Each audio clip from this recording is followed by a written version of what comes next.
কালকে আমি একটা লক্ষ্মীর ভাণ্ডার নিয়ে একটা ভিডিও পোস্ট করেছিলাম যে মা বোনরা 3,000 করে টাকা পাবে। কিছু কিছু অন্ধভক্ত এসে আমার কমেন্টে বলে যায় যে সেই টাকাগুলো সবার জন্য না, তোরা তো ভোট দিসনি, তোদের জন্য না।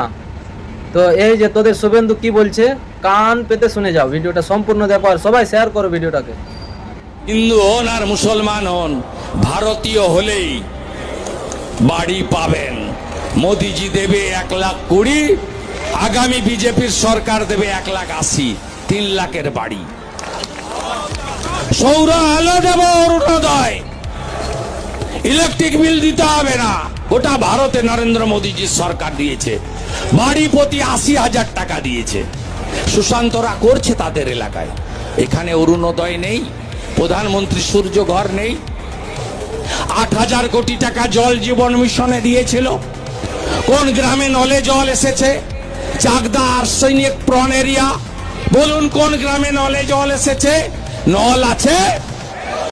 তো কি রকম লাগলো অন্ধভক্ত এই ভিডিওটা? তোদের যে গ্রুপের লিডার আছে সেই তো এই কথাগুলো বলছে, শুনে পেলে তো? ভারতের নাগরিক আমরা, এটা হচ্ছে